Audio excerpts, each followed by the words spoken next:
How you do? This is K-Man here. Welcome back to Dead by Daylight, or just a video, because this will be focusing on multiple topics on Texas Chainsaw Massacre game and Dead by Daylight, and how both games should just not be compared. And I'm gonna put one more game into this because I think it deserves some attention by the community, as it made its resurrection, and it does need this attention because people are criminally underrating this game, especially that it's return.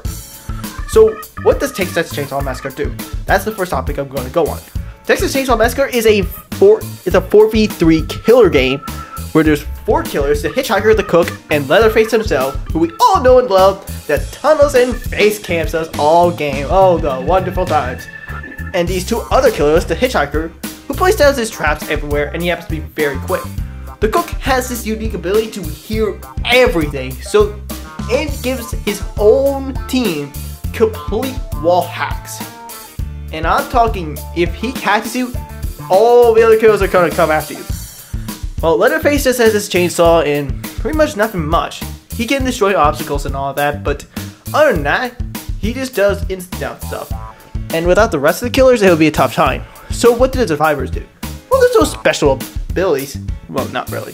They do have their own special abilities, such as knocking down, being quiet, having good hearing as well, and all that. So what survivors do is that they have to escape as usual. But unlike opening an exit gate or going through a hatch, there are multiple different ways to escape. For one, there's one down in the basement, which you can unlock by going upstairs and putting fuses in a box. And another way to escape is powering up an engine car. Give me a second. Another way to do this is to... I'm sorry. I'm about to... Another way to do this is to turn on the engine of another car. That way you can turn on the gates and you can open up and then turn and go for another escape. Another way that's the most common way to escape is through the front by turning off the electrical traps that are in front, allowing you to escape without getting damaged and blocking your way. Pretty much simple as that, right? Well, it's very fun actually. There's easy ways to loop around, there's easy ways to counter those loops. Honestly, the game is a solid 10 out of 10. And I love the idea that you actually have to be stealthy instead of going out loud, or else you're going to get detected. And information to the killers is a god's descent for them. And it's amazingly powerful how much information it can give, and how wrong it could go for any survivors who tempt fate. So another game I want to talk about is Last Year Resurrection. For those of you who don't know, Last Year Resurrection is a continuation of the last game, Last Year The Nightmare. Why with the Last Year The Nightmare was that it wasn't doing very well on the servers, and there was not a lot of people that were playing it, and it became criminally underrated, but it just eventually died because Dead by Daylight happened to exist. And we all know that no game could really stand up to Dead by Daylight, even though this video is meant to not to judge other video games or which one is better. But it just happens because Dead by Daylight has been more iconic, and that is completely understandable. But the thing about Last Year Resurrection is that it has a unique standpoint. Unlike the typical, survivors can't fight back against the killer, they can stun him or pretty much do saves. This game actually involves you to kill the killer, but instead of the killer being dead permanently, the killer can come back as a different killer.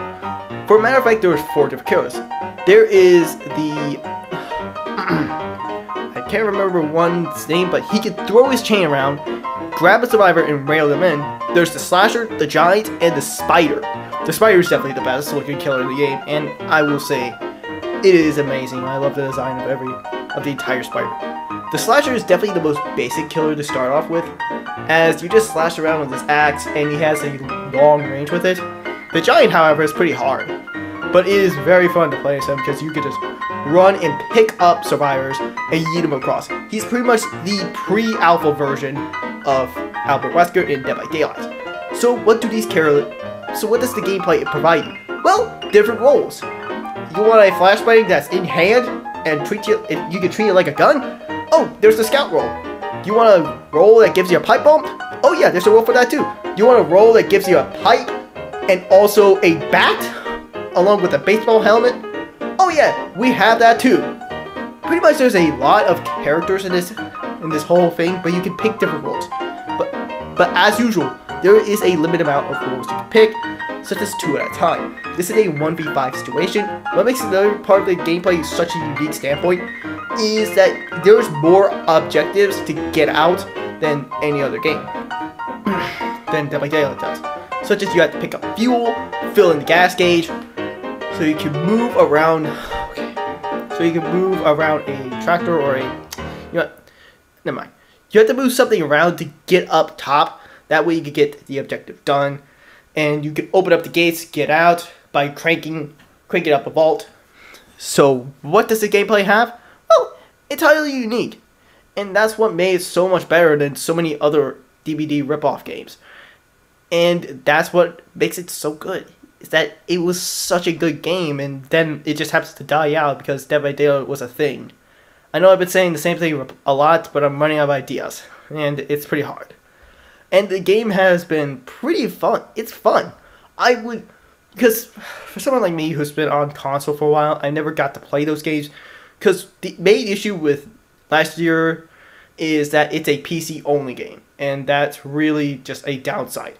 Another problem is that PC only as well for the Texas Chainsaw Massacre, and that was only the PTB and won't be released until around August.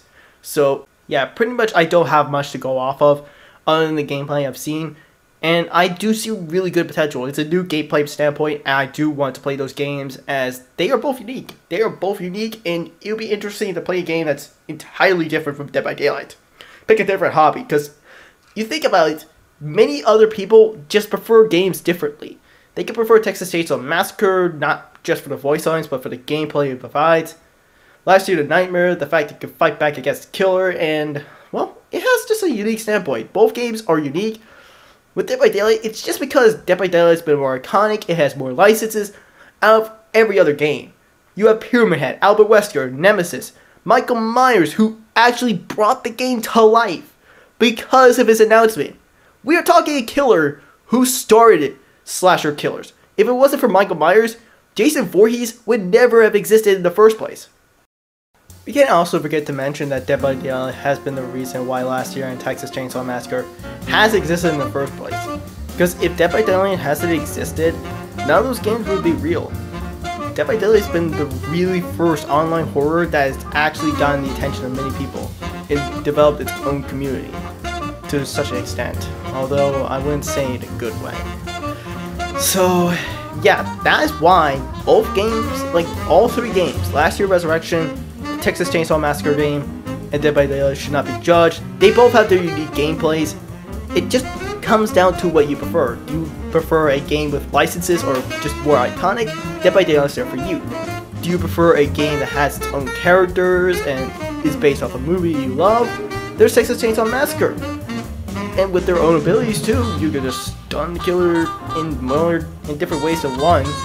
Not just using pallets, but like actual weapons too. And you kind of get some funny ways to beat up the killers, kind of torture them a bit. But with last year Resurrection, it really comes down to you do like the fight backs against the killer. You like the idea of that even if you defeat the killer previously, there will always be another to replace them. So, in other points, don't try to judge a video game based on the way it was copied off of, like to what it was inspired from. Because both games are good in their own right, and nobody should really judge that. It just comes down to taste, and taste comes down to the person's personality and ideals. So I really do hope people who watch this understand what I'm saying and actually do agree. And in the future, I'll post more videos and all that. But I want to give a little heads up is I'm not going to be trying to play Dead by Daylight so much right now. Because when I say I start to hate Dead by Daylight so much, I mean it. Because with Blight, I always just happen to for some reason get the worst maps. RPD or Blackwater Swamps, first game I get. Next game, oh yeah, let's go to Mount Ormond and Coldwind. Yeah, definitely. Definitely my favorite type of maps to play as for Blight. They just gotta change that. And I really think that adding Survivor Side maps and maps that we just hate as community, both Survivor Sided and Killer Sided, just really doesn't benefit our taste of how much we should just enjoy the game. It kills the gameplay mechanics. So that is all. Thank you for watching and hearing me out. I hope you enjoyed this. See you on the next video. Goodbye.